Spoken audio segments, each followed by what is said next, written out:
we're really lucky tonight to have Tom come and talk to us with all his knowledge on the lumber company and all kinds of things going out north of town. I don't know Tom real well, so one of his old-time, well, long-time friends. No, the old part was right. The old part. Okay, well anyway, Dave Byers is president of the Ligonier Valley Railroad Association, and I would like you to welcome both these gentlemen. Dave is going to introduce Tom. Thank you. Thank you, Shirley. We're going to make this short because Tom's presentation, Tom grew up in Ligonier. I approached him a while back about being on the board, and I want you to know that your little railroad museum down in Darlington is alive and well and doing well. If you have not visited the museum, it's open from Saturday from 11 to 3. Tom came on board with his extensive knowledge that he didn't think he had, but it just kind of becoming on the board. He continued to research lumber and railroads. Now tonight, you're in the presence of probably the most knowledgeable person, and I mean this with all seriousness, of lumbering railroads in Westmoreland County. Now these are the railroads that went up over the Lynn Run Mountain that was serviced by the PW&S, and splintered off with a variety of railroads up there. Tonight Tom's going to talk about the Ligonier Lumber Company Railroad. And for many of us, you maybe got that confused with the Ligonier Valley Railroad, which it was not. They shared some things, but this was a separate railroad. Tom has extensively researched this Ligonier Lumber Company Railroad, even to the point where he would come back after many hikes and many research and prove to a fact by the spikes and the bolts up here that that lumber railroad truly existed.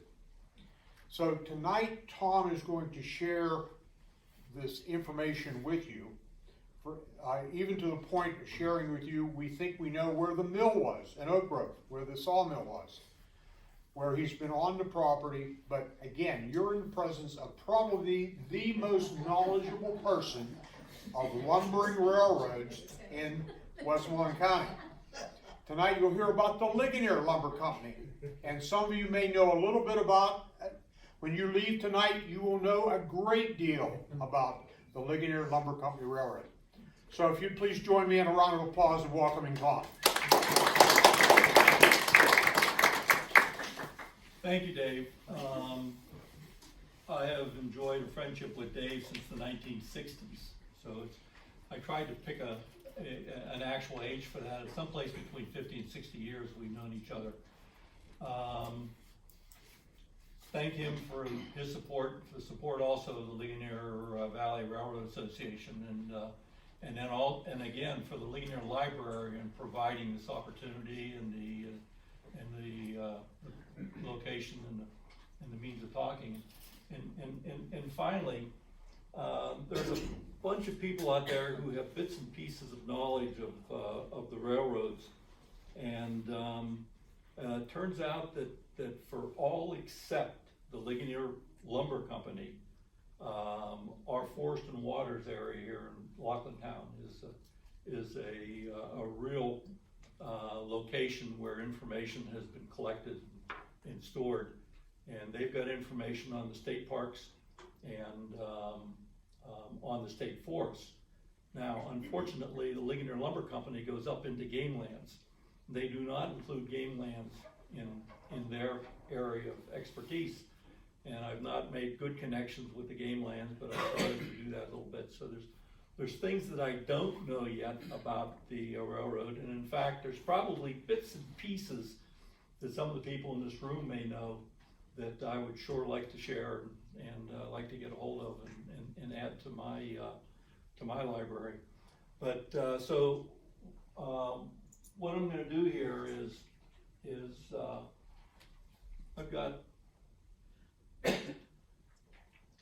this presentation sort of roughly broken down. Now these four subjects, people, Oak Grove, track location, and then the history and closure, they kind of interrelate, and I tried to separate them a little bit, and they don't completely separate, but I'm going to go through this kind of in this kind of an order.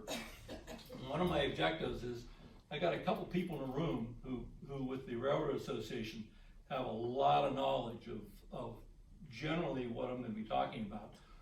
One of the things I hope at the end of the day I'll be able to say is that everybody here took something away from this that they didn't know before, even the ones who are pretty far up there in terms of general knowledge of these railroads. So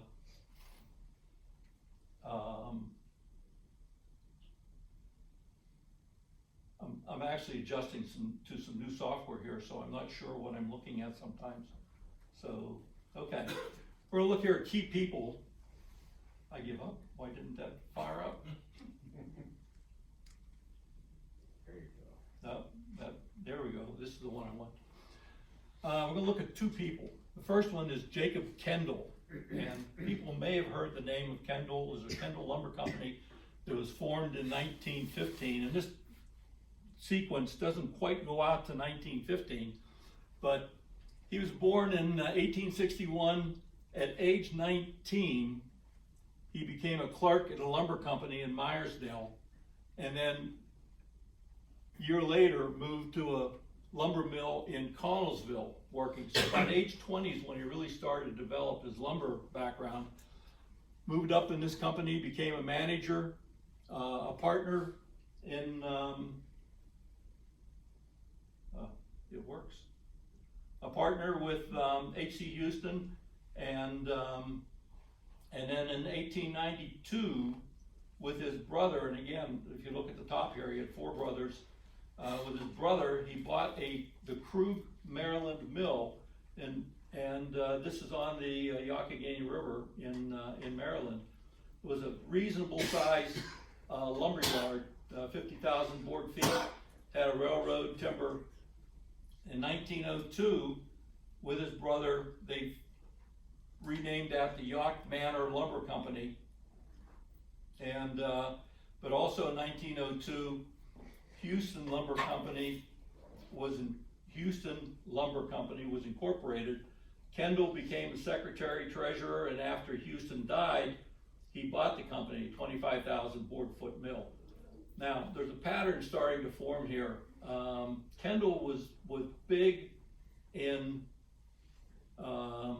buying up old lumber operations, and he started to accumulate these. 1905, bought the Stewart Holdings in Ohio Power. They started back in the late 1890s, and this was if you know the history of Ohio Power, you hear talk about the falls having a generator on it. It also had an active mill. Well, that was what he was buying, and built sawmills down there, 30,000 board feet capacity. And in 1905, he bought the Preston Lumber Company in Maryland. Now, the interesting thing here is that he had a lot of acreage by this point in time, a lot of mill capacity, and that middle square, the middle square right here, large buyer of lumber from other mills. One of his large contracts, and this is not his only contract, one of his large contracts was to supply 250,000 to 300,000 cross ties annually. Now, a cross tie for a railroad takes about 16 board feet. So he was up annually sawing between 4 and 5 million board feet of lumber, which would take about 24,000 acres of timber to supply that. Now, this was Kendall in the early 1900s. And the bottom line is very important for Ligonier. He owned 18 Shay locomotives in 4 eastern states. Now, some of these were in South Carolina, so they weren't really readily accessible to Pennsylvania. But in particular, he also owned a small railroad we called the Cheat Haven Railroad, which was from the mouth of the Cheat River, where the Lake Lynn Dam currently is, up along the Cheat into some lumber country. And several of the locomotives that eventually showed up in Ligonier were sourced from Cheat Haven. Next name is Otto Stickle. Otto Stickle was one of the primary investors in the Ligonier Lumber Company. You see down here at the bottom, 1913, Ligonier Lumber Company was chartered with F.M. Ritchie, August Stickle, his brother, and Otto Stickle Jr., and then August Stickle Jr., and then Otto. But born in 1884 in Mill Run, and Mill Run is a small burg you drive through going down to Ohio Power, just below Normalville.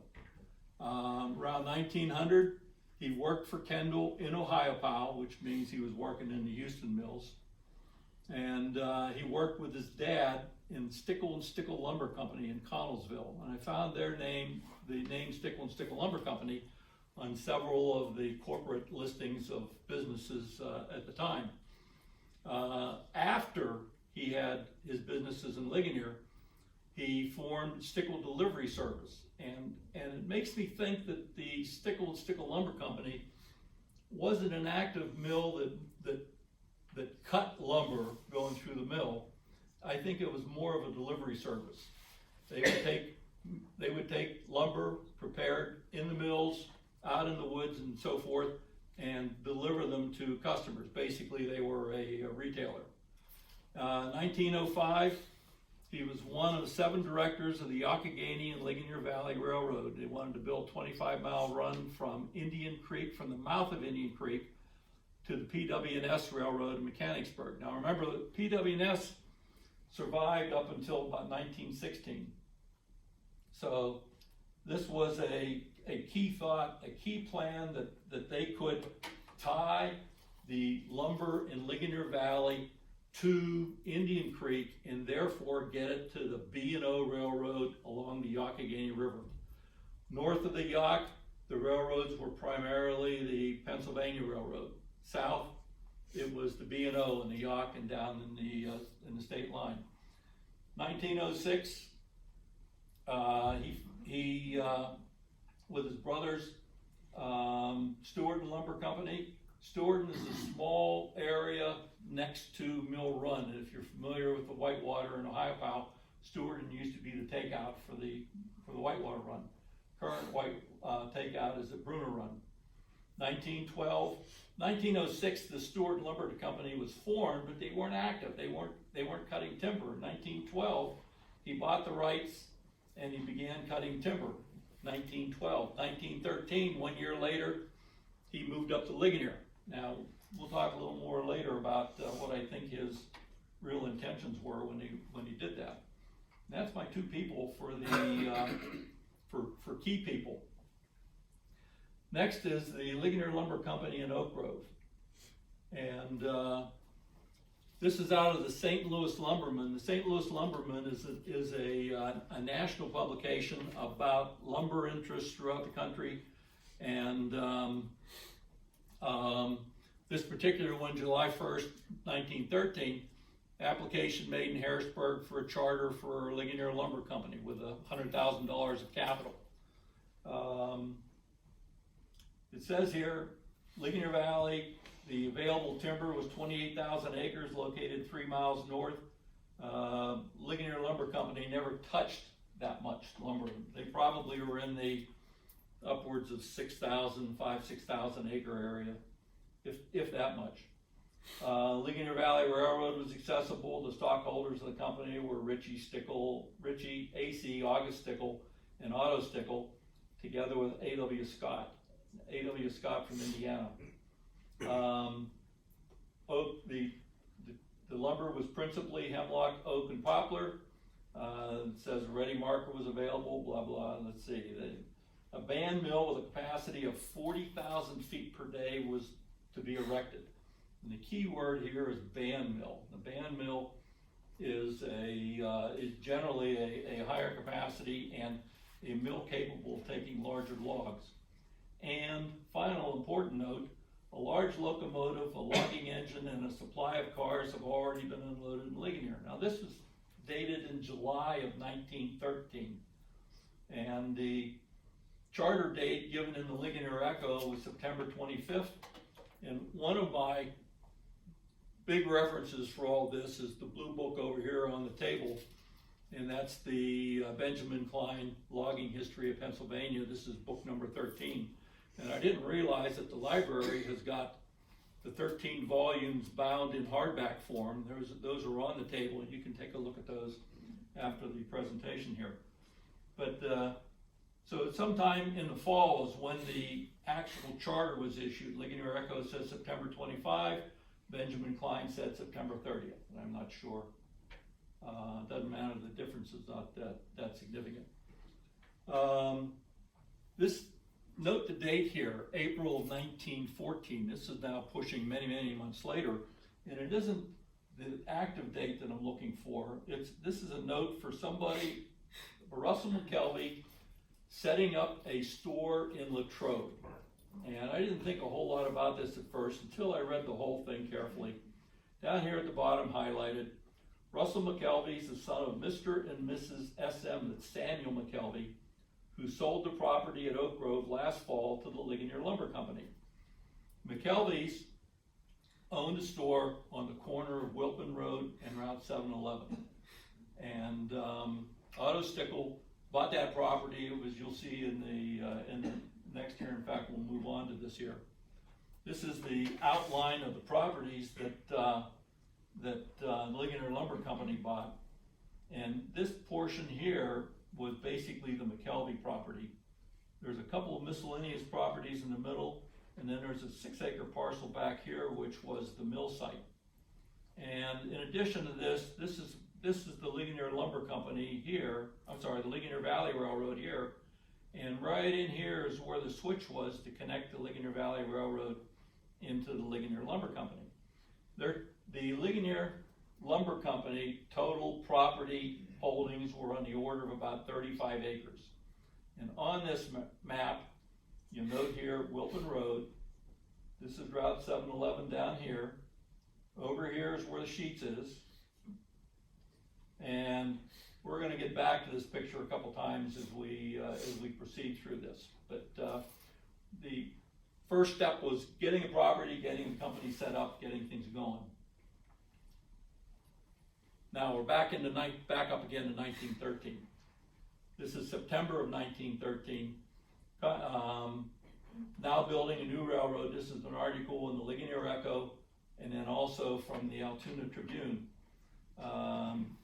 Here, contractors Carson Joyce from DuBois, Pennsylvania, have secured a contract for the building of the railroad from Ligonier Lumber Company near Denny's Racetrack along the line of the Ligonier Valley Railroad track up the mountain about 4 miles above Kissel Springs. The entire length of the railroad, when completed, will be about 6.5 miles. It's basically 3 miles flat out to Kissel Springs, 3 miles up the mountain. The road will be regular standard gauge. Now that's important because that'll show up later as a little problem with locomotives. And as far as the Kissel property, will be easy grade, but from that point up the mountain will be somewhat heavier grade. Now that's the Ligonier Echo article. The other thing, they started this thing and they already had a couple weeks of construction in when this was written, but it says on the bottom of the Altoona Tribune article, the road will be completed in a month. And they had about 2 weeks in, they said it would be completed in a month. Well, it was. They built 6 miles of railroad in 6 weeks. That just blows me away. I just can't understand how they did that, but nevertheless. Well, you'll see part of it a little bit later in some photos. Now, on grade, this is the grade, and grade is the height of rise in 100 feet of track. 1% grade will be 1 foot rise in 100 feet of track. Starting from the mill at Oak Grove, the percent grade was like 1.5%. No problem. Those can be done with just about any type of locomotive, and we'll talk a little bit about some other problems later. Kissel Springs started to get a little steeper, around 2%, but at any rate, you could get regular locomotives from Oak Grove to Kissel Springs if you had good trackage. And then it turned steep. Right above Kissel Springs, there's a 100-acre private property owned by the Harms, Robert Harm from Maryland. It's 7% grade. And there's a gas well at the top end of the adjacent property, the adjacent tract, I should say, get up to 7.5%. Davenport is another tract up there, 8%. And then when you get up to what they call the bear den, up near the top, it flattens out. By flattening out, it comes down to about 4%. We have any bicyclists in the group here? You familiar with Gap Trail? Well, the gap from Fort Hill to Markleton is 0.7%. All right? And from Myersdale to Deal, Deal being the last access before the tunnel, 1.2%. So we're talking about grades which are on the order of 5-6 times as great getting up into the game lands for the Ligonier Lumber Company. Now, the Monaco Highway also is kind of interesting. The Monaco Highway above Waterford, if you go to the middle of that hill, it's at 7.3%, which means if you build a track right up the middle of the asphalt going up Monaco Highway, a Shay locomotive, which is the type of locomotives that they were using for lumbering, would be able to climb that.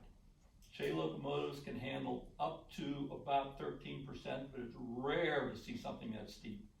Usually it's 10% is a good target for the maximum, and here they were running at 7 and 8%, and they were still having accidents.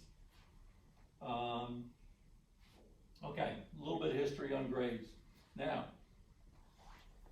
this is the locomotive that they had when they first built, when they first started. The first Shay for Ligonier Lumber Company was an excellent machine. Unfortunately, it was just too heavy for the trackage they built. The track was built in 6 weeks. It was built with almost no ballast. Ballast is the stone underneath the railroad ties.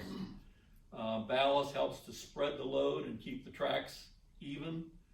Here it was basically graded dirt. Whatever local rock they could find was put down. The ties were put down, the rails were put down, which meant that the rails were riding on soft material, and heavy locomotives would cause them to settle. The Shays, and this is a later photo I have will give you a little better picture, but a Shay is what they call a geared locomotive, and you see this shaft running the length of this locomotive right here. That's actually a drive shaft. It's on the outside of the locomotive, and it's driving all these wheels. There are what they call trucks. This is a 3-truck Shay, and you see up here the specifications on it. 65 ton. Class C is saying that it has 3 pistons here, the 3 drivers. These are the drivers. This is the drive shaft. This is the shaft running up to the front. This is the front truck, 2 sets of wheels. There is a truck under the tender, 2 sets of wheels. The drive shaft goes to it. There is a truck underneath the tender, which is 2 sets of wheels, and a drive shaft goes to it. Now, all these trucks can act independent. So if the trackage is irregular, these trucks can follow whatever the condition is and maintain on the track. And that made them very flexible for in the woods. And because of them being geared and everything underneath the locomotive being powered, they had tremendous traction efforts. And here this number does not mean a whole lot to me, but it says it can pull 29,000 pounds, which is 30 tons. And I don't know at how steep of a grade it can pull that, but very likely you could pull that up 8 or 10% grade.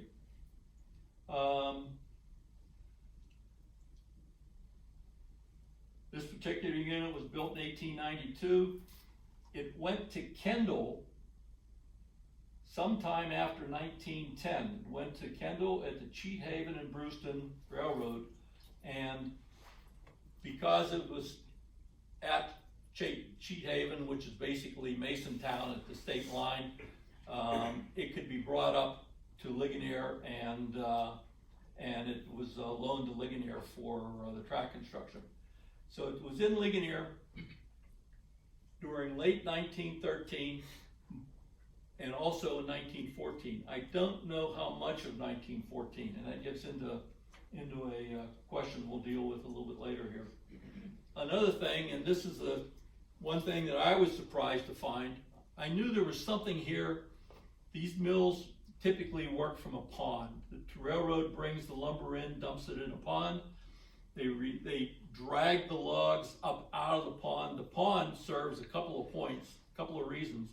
The most important one is it's a place for washing all the debris off of the logs, which eat up the saws.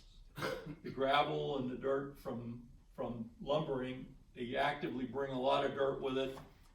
Having a mill pond means they can have some cleanliness coming into the log, into the mill. Then they strip the bark and lumber what is left. But here, in the Water Supply Commission, Pennsylvania, 1914, there was record of an application to build a diversion dam for the Ligonier Lumber Company on Mill Creek in Westmoreland County. There was 14.5 square miles of drainage above it. It's to be a timber dam. Timber means it would be a crib structure, square timbers, square boxes of timbers that they fill with rock. 40 feet long, 4 feet high, and this particular one, they were awaiting plans to provide approval for it. Well, I have a hunch this was actually in mid-1914. By that time, the pond was there.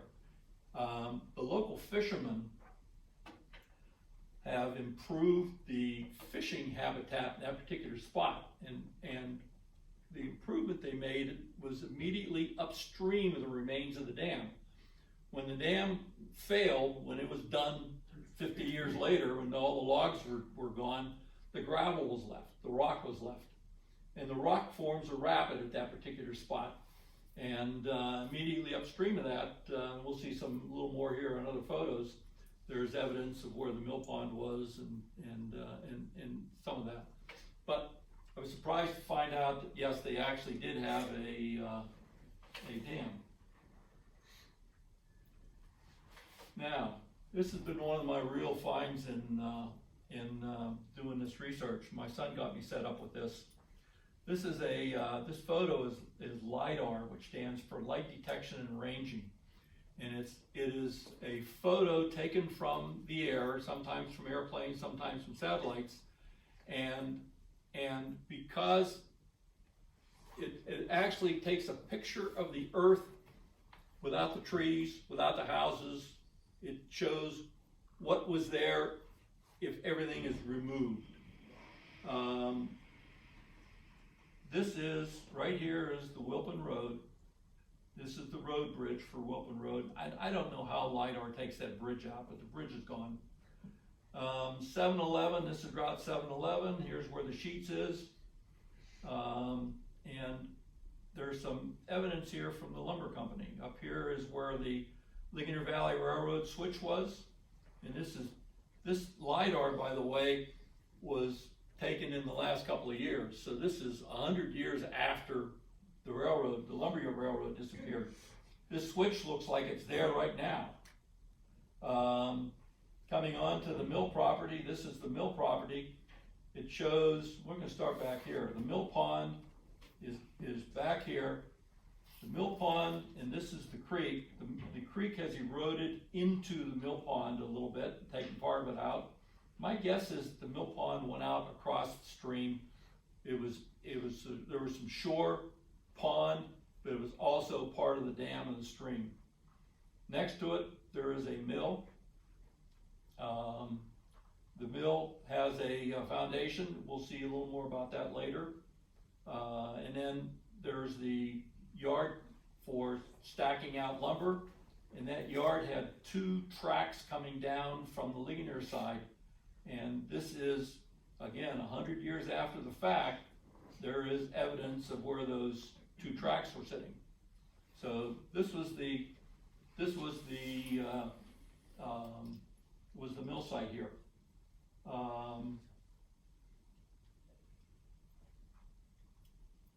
And this is the first time that I saw tracks in the mill yard And after seeing this, I went out and walked the brush. You can find them in the brush, but it's scarce. It is difficult.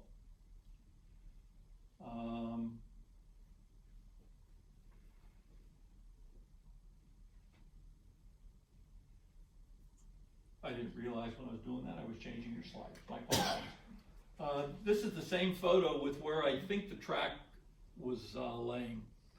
And what you've got here,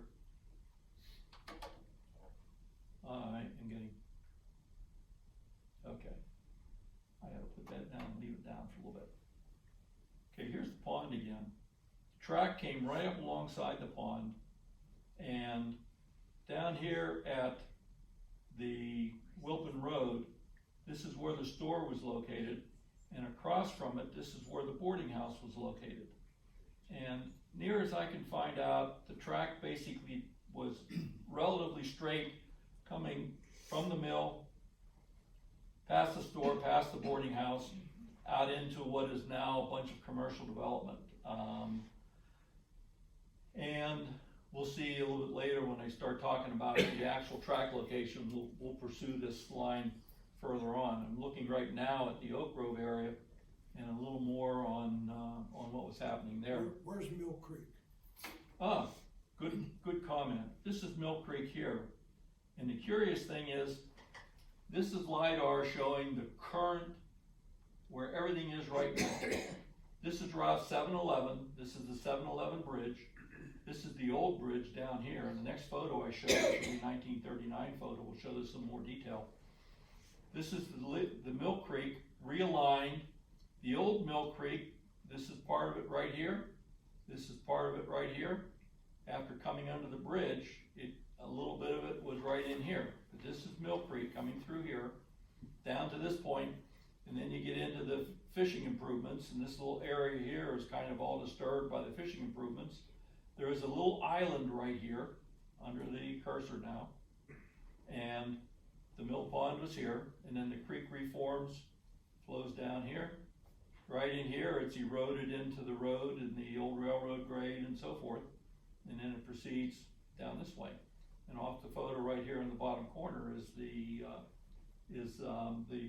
highway bridge for 711. Yes, sir. Where the Ligonier Lumber Company railroad crosses Mill Creek. Yep. Are there any remnants of the bridge there? No. Of any sort? Nothing. And that is an area that was disturbed when they realigned Mill Creek. And anything that would be an ideal place to find evidence of it. And I can find nothing there. And I have not been on this piece of property. This side here, turns out, I know this house real well. I helped my dad 50 years ago put a heating system in this house. This was Walter Graham at the time. And Nups owned this house now, and I've spoken to Nups, kind of speculated on where the line came through that property. And I don't know whether it was on the road side of the house, through the house, or possibly the railroad came down here a little steeper, a little bit of a bend right in here, and instead of being up here, it might have been starting from right here and then making a straight run for 711. Those kinds of details, I really don't know, and it'll show you one of the later things here on the best way to find out what's actually there. This is a 1939 aerial photo from Penn Pilot, and the key thing here is showing this is the company store, this little building here, and then this little building here was the boarding house. And the railroad came down through here, and this is what makes me really suspicious that the railroad may have had a little bit lower route, because I see this right in here, makes me suspicious that this may have been grade. But the other thing's happening, right here there's a creek, and this creek is got some sort of drainage going across this property going into Mill Creek. And that drainage line, you can't tell whether, with LiDAR, you can't tell whether something is above the ground or below the ground. So a ditch may look the same as a railroad grade. at any rate, that's, what I know at the moment. Okay, we're gonna replay this again for Oak Grove. We'll start here a little bit. First, Benjamin Klein's book, number 13, was, I used it a lot, but I also had a few things in there that misled me. And this particular section came out of his book. Standard gauge railroad followed the route from Mill Creek eastward for 8 miles, well, it was really 6 miles, into Laurel Ridge. During the first 5 miles, and really the first 3 miles, it crossed the township road 8 times. Certainly neither the railroad nor the road was very straight. Now, taking that and trying to figure out what the railroad was doing, I had all kinds of ideas. And I basically was thinking that it followed 271 going out toward Waterford. Well, wrong. Once I got into it, I learned different. This is what I've been showing you guys so far about property. This is the mill site. The mill store was here, the boarding house was here, up here are sheets. This property down here on the bottom, and what we're looking at is a deed map. This is a current deed map, current deeds. This property down here is the McKelvey property, Brian McKelvey. And the railroad came over here, and once it got on this side of the 711 271, it got close to Mill Creek and it basically hugged Mill Creek. Now, up in this section, we're going to back up here and look at the mill. This is Carl Smith's house. Looking at this house, the railroad came within just a few feet of this corner, and the mill pond is over behind these trees. So it was within a few feet of this corner, and it came down across the yard here diagonally. His house was built on the boiler house foundation. And how do we know that? Well, next picture will show you that. But what I'm going to do, next picture will show you this wall of the outside of the house. Notice where this window is, and there's 5 feet of porch here on the outside. Okay? We jump ahead to the next picture. This is the same window right here. And this here, this 1 foot thick piece of concrete, is the old boiler house foundation. His house was built on that concrete slab, and footers outside of it is needed to support extra house. But this is a common practice in people who built in around old mills. Typically the lumber mill itself would be a timber frame on stone foundations, some cases mortared, some cases not, and the boiler house would be on a concrete slab or on some concrete. That's the Carl Smith house. Next thing is the mill pond. And for this picture, I'm standing on Mallard Lane. The railroad is coming past me on my left. And right here is the railroad grade, which was an embankment for the mill. This low depressed area is what's left of the mill pond, which is silted in from, I'm gonna guess this was at least 6 feet deep, maybe a little more. And it's since silted into this elevation. In the background here, there's another dike, which is the mill pond embankment, and then behind that is Carl's house. And to the left is Mill Creek, and with the fishing improvements and various things that have happened, it's pretty well brushed up and pretty well covered up. But that's Mallard Lane and the mill site.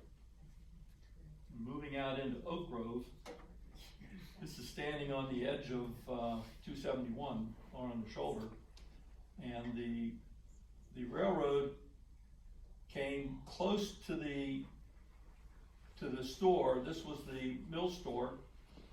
This addition was not on here at the time. This is a house that was more recently built. The railroad went through this garage, or possibly, I'm going to guess possibly, it might have been 20 feet to the right and gone through the corner of this house. but the railroad came across here and then crossed Route 711. Everything in this area has been totally disturbed, and is any evidence the railroad is gone. Tom? Yeah. But are you saying you think that house is the actual part of the mill store? Yes. Okay. Yes, and the other photo, the aerial photo, showed this as being about twice the length of this. Mm-hmm. And if you look at the end of this house, it looks like it has been closed up plywood, almost board and batten style. And the construction of this end is a little different than the rest of it. So my guess is that part of this was taken down, and this is what's remaining. And this was added on the other side of the house, and I'm told by the owners that there's a couple generations of additions here that have come and gone, and the present one maybe needs to go also. So is there a foundation under that building? I haven't been on the property that close to really look at it, but it preceded Otto Stickle. It was there, owned by McKelvey's. McKelvey's built that building for a store prior to Ligonier Lumber Company coming in, prior to 1913. All right, moving up the line a little bit. This is my sheet 2. Now this is the McKelvey property here, and we're going over to Nature Run Road in Waterford. And the first slide showed crossing Wilpen Road and Route 271. That's 2 crossings. Here we have McKelvey Road, we have Griffith Road, and we have Nature Run Road. So there's 3 more on here, brings us up to a total of 5. This grade, throughout this area, this grade is essentially undisturbed from the way it was left in 1922. There's traces of it that can be found in here. There's, with McKelvey's property permission, I was able to search this area with a metal detector and found half a dozen spikes. So that's the one proof you have of where you've really got railroad. And boy, there's places you look, you just can't tell. But if you go back and you find these guys, and particularly that at the McKelvey property, there had been a small water crossing, some kind of a bridge, and when they retreated and took the track out, they just dropped a pile of spikes. There was one area there where there were 7 spikes in an area that about the size of this podium. So then you know you have it. Then you know you're on the railroad grade. Little test for you guys, having just given you all that information. How many of you can pick out the railroad grade here? Okay. Now, when I first walked this, I was looking at being over in here, and that this being a ditch for the railroad, not the railroad. But when I got out here, this is between McKelvey and Verscharen. Verscharen is a I'll describe him as a non-local. He doesn't have a lot of Ligonier history with that. He's fairly recent. He was loosely aware that there may have been railroad on the property, but he did not know much about it. And McKelvey property is the bright line here. That's the open field where McKelvey is. This is Verscharen's property, and the railroad grade is right there.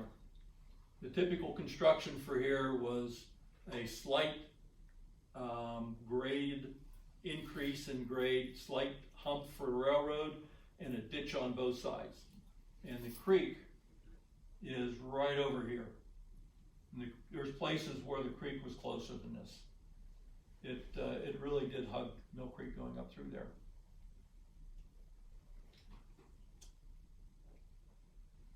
My third sheet, and we're starting here from Nature Run Road, and right in through here. I have another question. Yeah. Back to the other one. Okay.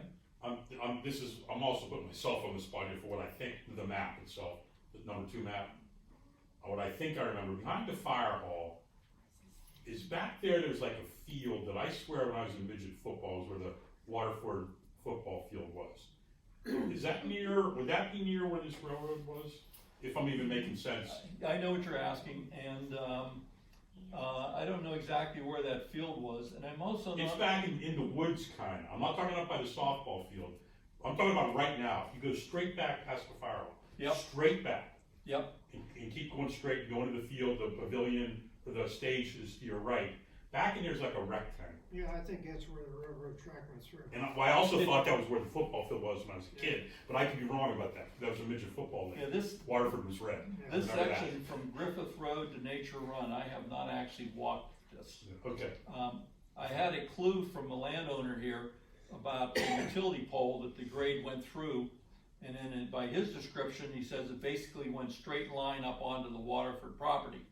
And I was guessing that this to be about where the line was, but there was also a point where I thought that this may have been a little bit and come down a little bit, further south. yeah, that right there where your cursor is about what I'm talking about. Yeah, Yeah, and I'm not certain of that. Now, very likely, in a manner similar to these pictures, in through these properties, there's probably evidence of the grade.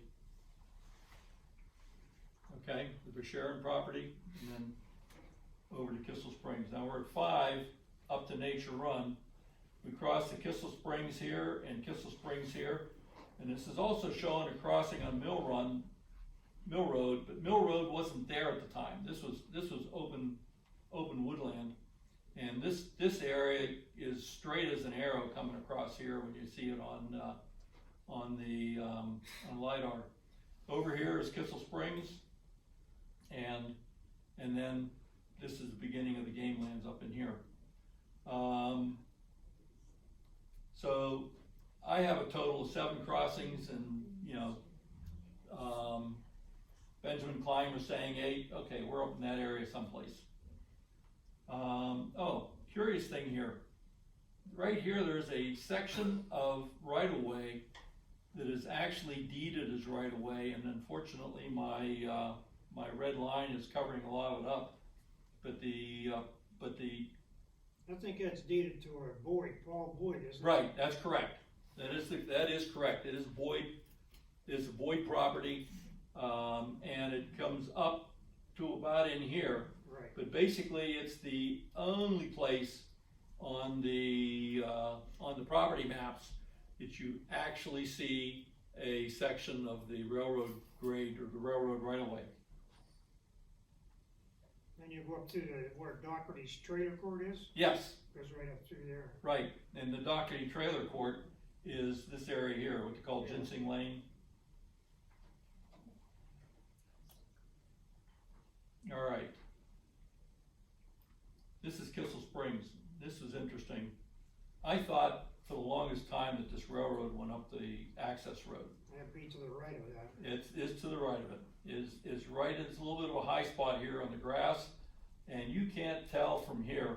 But when you get over to this tree line, this railroad right away bends to the right, and the Kissel Springs access road bends to the left. So they diverge at the tree line. And I have debated whether you guys in the audience are going to be able to see this. I have thought and thought and thought about this. This is LiDAR for that area, and this is what we're looking at. This right here is the access road to Kissel Springs. And right here, boy, I can see it from here for me, but I know what I'm looking at. So I can see the railroad right here diverging. There's something there. Yep. That's some cases, that's what you end up with for the LiDAR. And then after, and then I said over here, this was straight coming across here. This is a 1939 photo. And by this point, the Mill Road was in. There was a house in here, but this came right across here straight as an arrow. This is the Garrison property in here. And then up here, this is railroad grade. This particular road is the Ligonier Township Municipal Authority access road back to their wells. And this is railroad grade coming out of Kissel Springs Woods. And there's a few places in here where there's just traces, just faint traces of of something in the woods, which I believe was Yeah, you great. really gotta look for that little section there. Yeah, Up to that point, you're okay, but when you get to that little section, you really gotta search it out to get. well, and what makes it so hard to search out, the obvious thing is to start from here where you see grade, but when you get to the south branch of Mill Creek, this area is just big cobble, big rocks, Yeah, 2 feet high, and there's 50 yards or 100 yards of them. And you can't, and the railroad's doing something other than straight across that. It's literally a bit there's of a gotta be a bend. turn in there somewhere. Yeah, it's exactly the problem, that you can't predict, without getting some basis, you can't predict where exactly that turn's going on. I think, right above, Elkis's property there, right up along the edge, if you come in from the, Mill Road, there's a gate there where you can go up through, just an open gate, and follow that railroad tracks. You get up in there about 100 yards and you can actually see where that railroad track was. Well, you may be talking about the Ligonier Township Road. Yeah, Okay, that's the next photo here. Good lead-in. This is standing back pretty much right at the Elkis's property. On the Elkis's property, the township road has been coming from the right. It it's comes a in here. Kissel Springs property, right? Kissel Springs property. Elkins. Elkus, Right. E-L-K-U-S. Okay. And this is the township access road, and it turns off to the left. This is the game commission road right here, starting up into the game lands. So that's part of the railroad. It is the railroad, yes. That is exactly what that is. And it's drivable, with a good ground clearance, and it is rough. It's Yeah. very, very rough rock. Okay, and next section, what I show is Penn rows here. This is going back to the names on the patents, the historic names on the patents and warrants. This became it was Kissel Springs, and now it's the Elkis. Yeah. This filler, which went through Boyd's, the Boyd heirs, is now owned by Bob Harm. It's a 100-acre private holding up in there. And these are the names of some of the tracks that go back in history. But this is the railroad grade coming up through here. And, how do you find where that is? Okay, I was lucky. Number one, there is the Game Commission has dozed that road to make it accessible to fairly large vehicles. They've opened that road up to something that doesn't look like railroad grade at all. But when you get up to the top end of the Hutton property, the old grade breaks off from it and continues up along the Davenport property and then up into the Pew and the Snyders. These are, when I say property names, these are the old warrant and patent tracks. This is the early 1800 land grants. This Davenport property was subject to, Before you leave that, okay, Cedar Brothers, yes, that's a very good name, well, Wilpen and all that. oh yes, yes. And even McGinnis Hospital. Well, that's right. Seeger's, I don't know if it's just his home or his office, was the old McGinnis Hospital. And Seeger was one of the I'll call him a land baron, but it wasn't specifically land, it was resource. He bought up coal, timber rights, stone, various things. Quite an accumulation of different properties. And he shows up down here because of having done that. Okay. Thank you. Yes, no, I appreciate the comment. This is the Davenport track. In this particular, the Davenport track, when these properties were being accumulated to become the game land, the owner of the Davenport tract resisted that and were subject to condemnation proceedings. And the condemnation deed, which is a deed book 2028, page 168, this is the map that was included with the deed. And it shows on here, old tram grade, old tram yeah, old tram grade.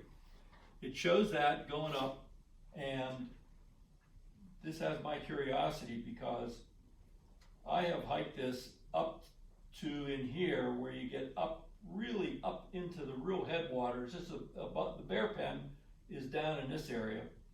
And you get up in here, this is really up in the upper valley. This particular little siding I have not been able to find, and the reason is that this whole area here is just intense growth of small pines. You can't see from me to the chairs any place. It's just plugged up with trees. And I haven't taken the time to get above those trees to see if I can find where this grade came out above it. But there's a little piece up in here that I don't know. And, but this is the only thing up in that area that I found that actually showed the grade. But in addition to that, I had in my many years of hiking up there, and this is my sister and brother-in-law, to their credit or their blame, I'm not sure which. They got me interested in this place called the Bear Pen, and I hiked up Forbes Trail and across the summit till I got above it, and then I dropped down into the Bear Pen on what would have been one of these streams here coming in from the east. And Bear Pen's an interesting area because the stream there is much flatter than most of the mountain, and the stream bed is all cobble, small rock, intense paved with small rock, and the water almost bubbles up through the rock. And it's such a thing that the stream bed does not freeze in the winter. And I understand historically it was a place where the Native Americans would winter up there. But it's called the Bear Pen, and it's a neat area. It's where the railroad basically ends. But having hiked in there, I needed to get back to Teddy's, which was over here on Penrod Hill, and there was no good way to do that directly, so I started walking downhill, and I found this railroad grade. And this was 20 years ago, and the number of down trees was much smaller than it is now. It was a very easy hike out down to basically Kissel Springs, and then around on the township road up to the reservoir, and then back up to Penrod Hill. So I had about a history of about 20 years ago having been up there and knowing that there was railroad grade up there, which kind of really got my interest going. And then I stumbled onto this, and again, it was the only real record that I have found of that. On the game lands, this is the way the game land road, this is above the area that I'll say is regularly traveled. This is above what I call the gas well.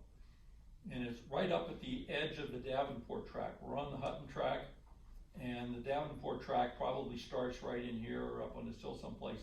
But the Game Commission road goes up steep right in here. And the railroad, you can't tell from here, but the railroad is breaking off through these trees and going up along the edge of the hill. And this is probably one of my favorite sections of the grade. This is a section of railroad grade right after it breaks off from the Game Commission. This has had a small dozer and some trucks on it. And that's evident from just the appearance of the ground and so forth. But most of what was railroad grade has been preserved. It has not really been terribly over excavated. It's in surprisingly good condition for 100 years later. And above this, whoops, what'd I do?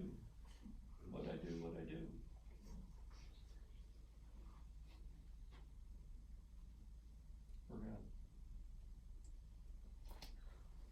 unfortunately, I can do it fast. Sorry, guys. Welcome to our world. That's right. Okay, again, my favorite section, and here we go. This is up where it's turning flat, and this is the North Fork of, or the right fork of Mill Creek right here. Most of the time when you're going up through the game lands, the creek is 300 feet down in a deep V valley. Once you get up on towards the top, you're basically paralleling the stream. It's 20 to 30 feet over, and it's only a few feet down. In some cases, it's about the same elevation as the railroad. But it's mixed cuts and fills. This is a downgrade view. This is a picture with very few trees across it, which is not that rare up there, but the trees are a real pain. All right, now we're gonna move to the last Maybe one section. more question. Yeah. While you're up there. How far away is the World War II plane wreck from, like that terminus? If you count that as the terminus, are we talking about a mile, 5 miles, Probably about a mile. 100 feet? Probably about a half The mile. World War II train wreck, this is the Davenport track. This is where the two forks are for this is the right fork and the left fork of Mill Creek. Right down here is Kissel Springs. If I don't see your if you cursor. come up, if you, It's not on. excuse me, If you have to, maybe just point out. There we Oh, go. there. Here's the forks, left fork, right fork, down here is Kissel Springs. If you come up the Game Commission Road to where you are just above the fork and you cut down into here, this is a road called the Old Turnpike Road. I don't know what this is right now, but from here you can cut across up onto the Game Commission property. There is a loop of trails up here, and the plane wreck is probably right about in here someplace. Thank you.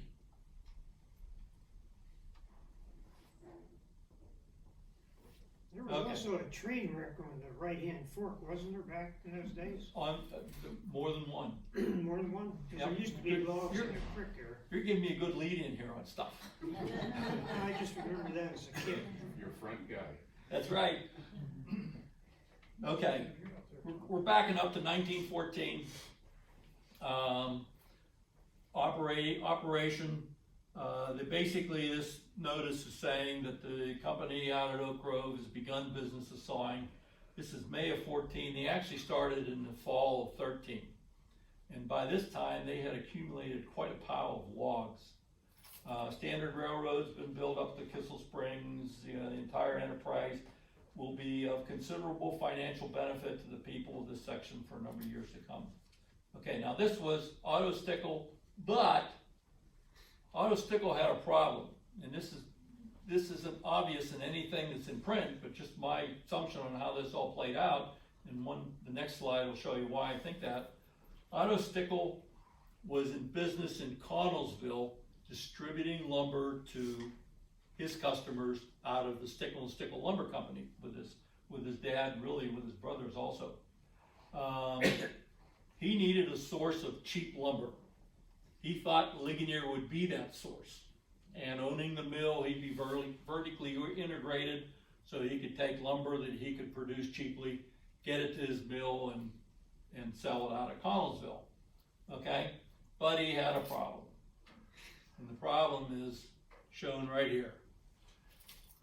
Fall of 14, he realized he had a problem in paying the shipping costs of getting the lumber down to Connellsville, and he filed suit against Ligonier Valley Rail Road and the Pennsylvania Railroad, thinking that there should be a common tariff. There should be a tariff to go from Ligonier to Connellsville.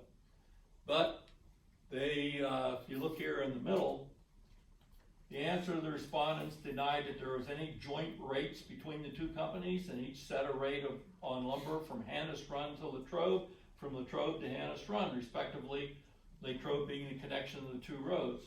Well, at any rate, this information went back to Otto Stickle, and he sent the complainant for comment, and after a lapse of time, the complainant advised the commission that the complaint might be considered withdrawn. In other words, Otto Stickle decided he couldn't win against Ligonier Valley Railroad and Pennsylvania Railroad, so he withdrew his suit.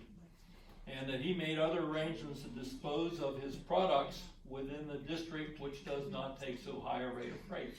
I haven't the foggiest what that means, or what he exactly did. but I do know that, how he played that out. Now, there were several things that were happening at the same time. And the next one, the next slide here is, remember I said the first locomotive was too heavy for the trackage? Well, he went out and bought a Shay locomotive. Now, what he bought was a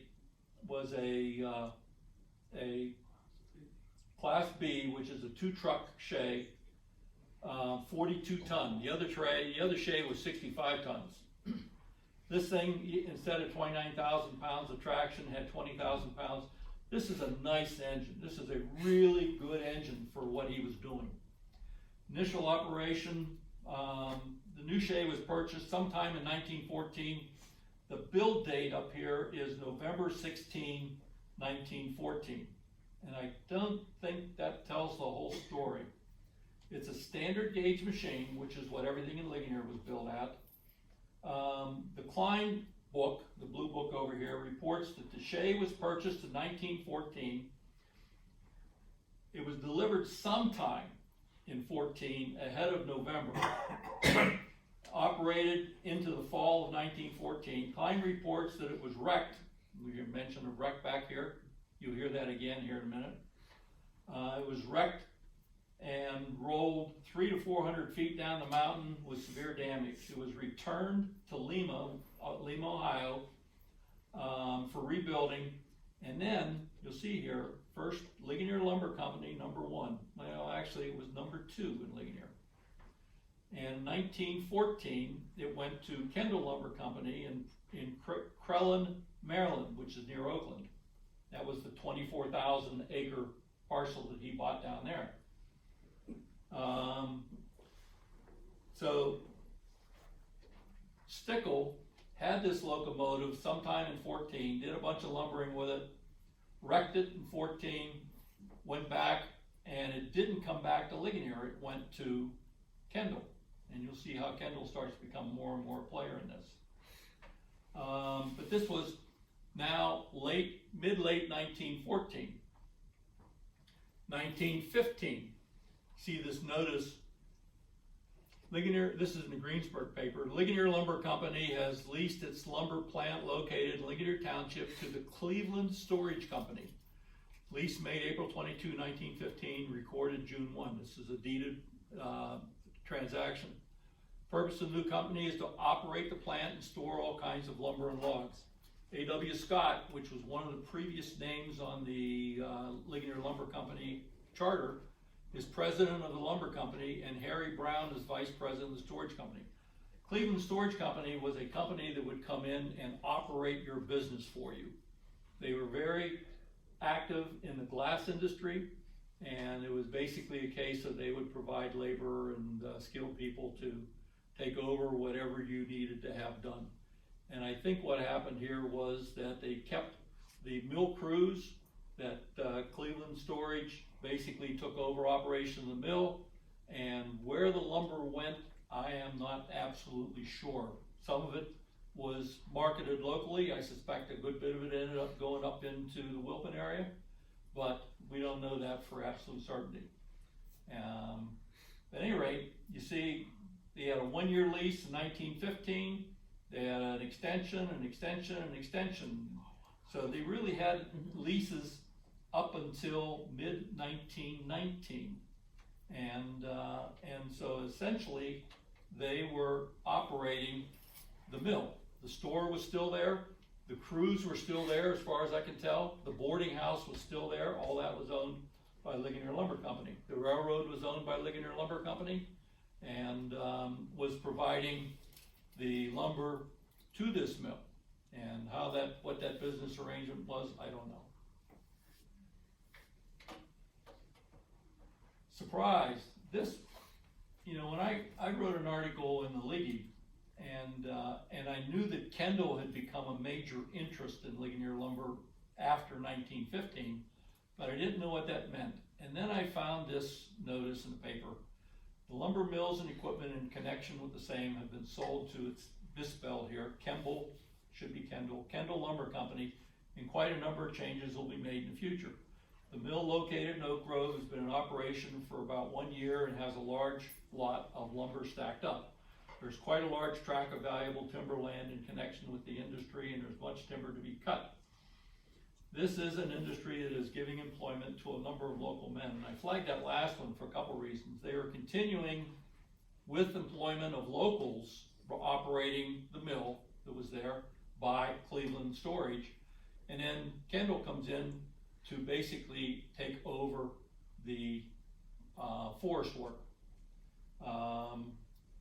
And the local industry, you know, employment to locals, what does that mean? Well, here's what Kendall did.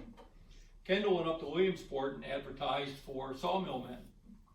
Okay, he wanted pilers, which I think is like a stacker, chainmen, yardmen, doggers. I'm not sure what a dogger does, but I think a dogger is a person who's basically connecting chains to the logs in order to pull them. A steam setter and a sealer, okay?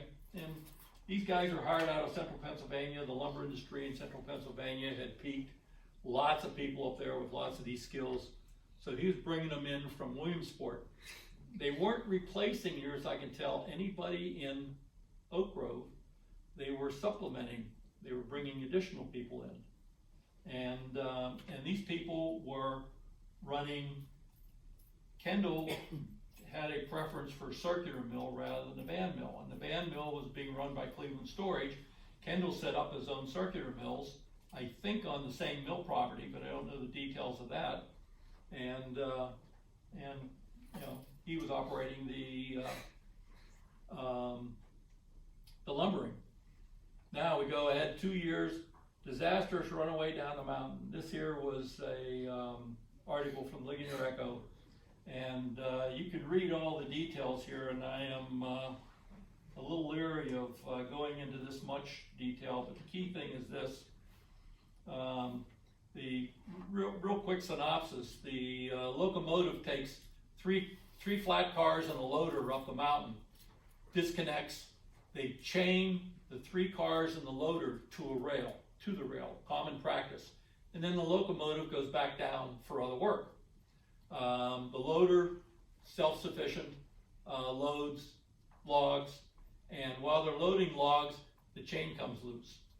Meanwhile, the locomotive going down the mountain derailed, which isn't a big deal, but it ties them up for a day.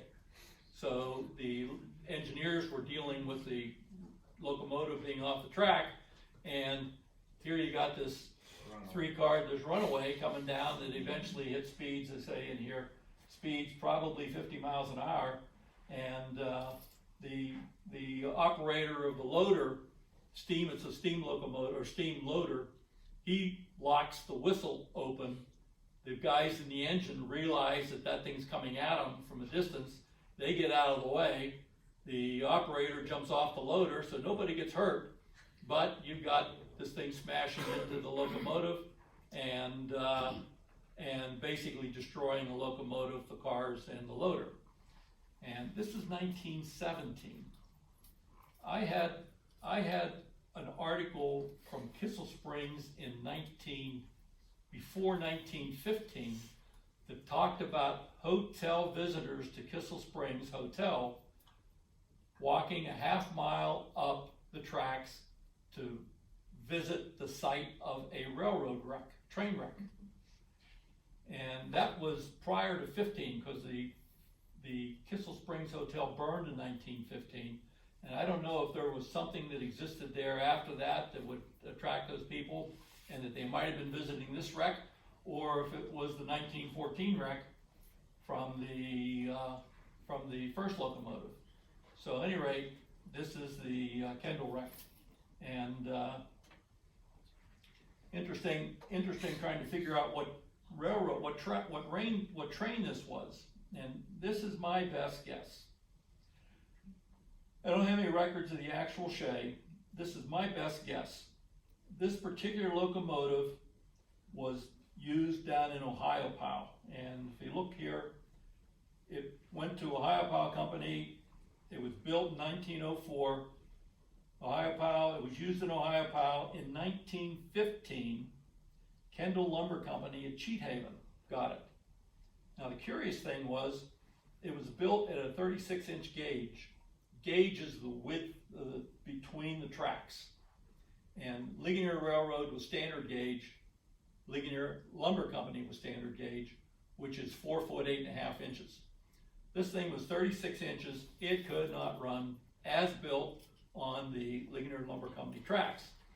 But it's not a big deal to change the gauge on these things. And that's sort of the lesson that I got here.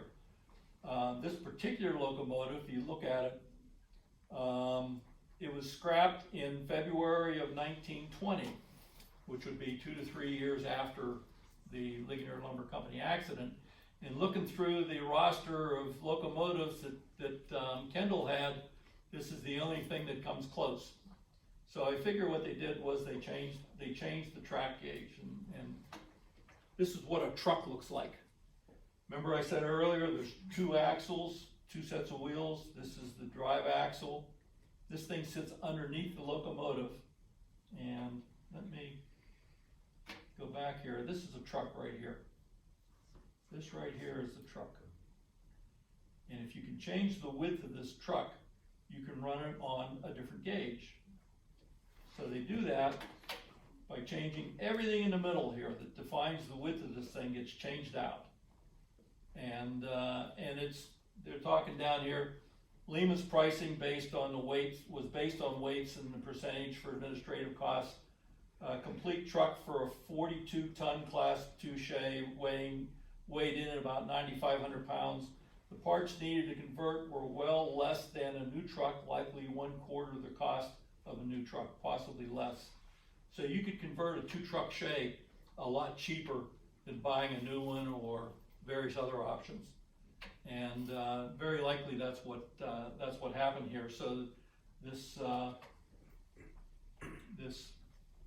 locomotive I have here, number 944, was the 3rd locomotive to work in Ligonier, and this one was the 2nd one destroyed by an accident. All right, truck change, and the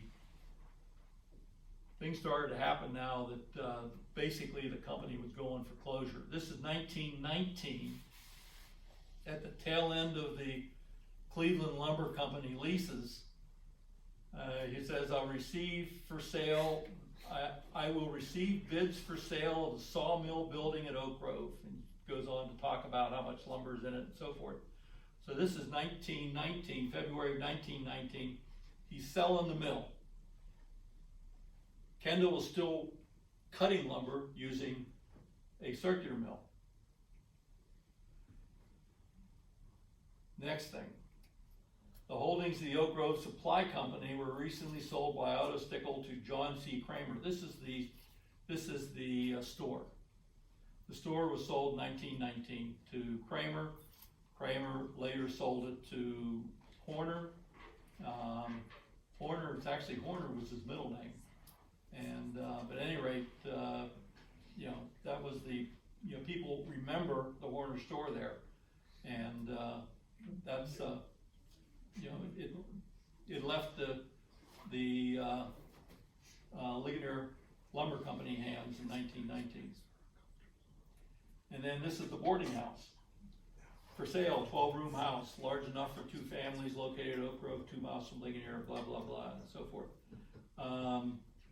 Would cost, it says it would cost $3,000 to build, and the above is sold very cheap. Inquire with the Echo for Otto Stickle. So, what Otto Stickle now has done is he has sold the store, the boarding house. What I don't have I have the records, but what I don't have in the show here is that 35-acre parcel of land. The mill site was still being used by Kendall. The area in and around the Wilpen Road, several of those lots had been sold off. He sold them to his in-laws' parents or family, his in-laws' family, part of it. Another part of it was sold to some people who were key figures in the Ligonier Lumber Company, and I figured they were mill foremen or something like that. They built houses that were close to the mill. So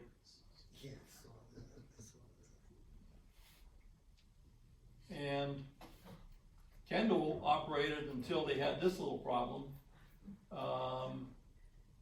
Miss Julia Glass, who was an heir to a Loffer, says down here, it says, Mrs. Glass and the Loffer heirs charged that the lumber companies named in the action in trespass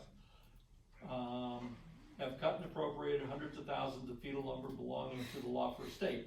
Yes, the lumber belonged to the Loffer estate. The Loffer estate had 5 principal owners, and Kendall had gone out and gotten permission from 2 or 3 of these owners for lumbering, but the lawsuit basically found that the property was not divisible. It was indivisible.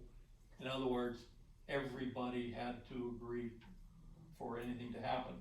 So the 80,000 wasn't the result of the lawsuit was not an $80,000 judgment. It was $13,100.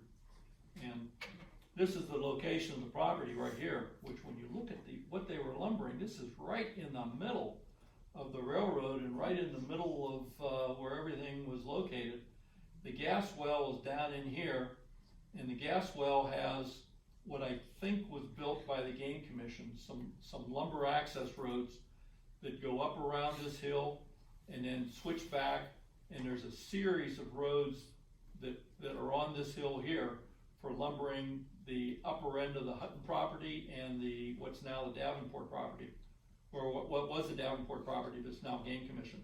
I think this was all done by the Game Commission. I may find out that was actually railroad grade, but right now I can't confirm that.